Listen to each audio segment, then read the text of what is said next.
नमस्कार मित्रांनो, मी नंदिनी आणि आजची जी आपली कविता आहे ती म्हणजे दुर्दैवी सत्य आणि ते कशाचे, कलियुगाचे.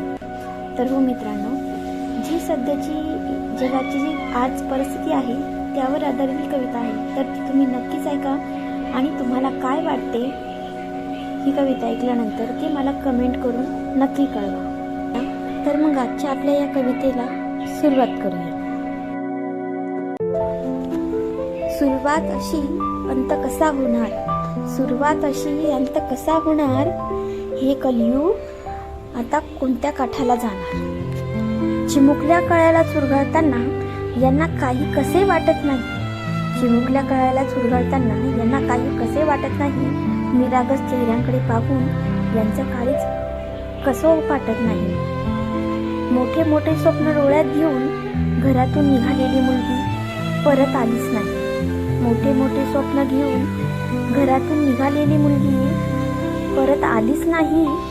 लाही लाही केली हो तिच्या अंगाची, लाही लाही केली तिच्या अंगाची, तरी या नराधमांची भूक भागत नाही, तरी या नराधमांची भूक भागत नाही. प्रियकराच्या सहवासासाठी नवऱ्याला कापणाऱ्या बायका इथे पाहिल्या, प्रियकराच्या सहवासासाठी नवऱ्याला कापणाऱ्या बायका इथे पाहिल्या.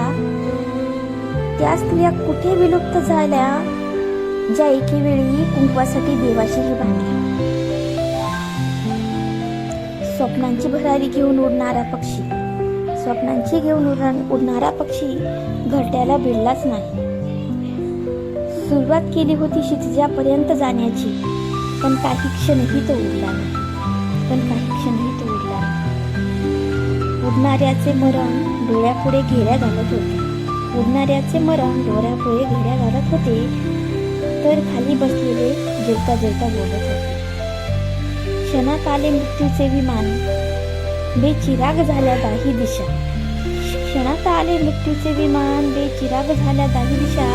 जीवनाचे सत्य सांगत होता पैशाने भरलेल्या बॅग आणि खिसा, पैशाने भरलेल्या बॅग आणि खिसा.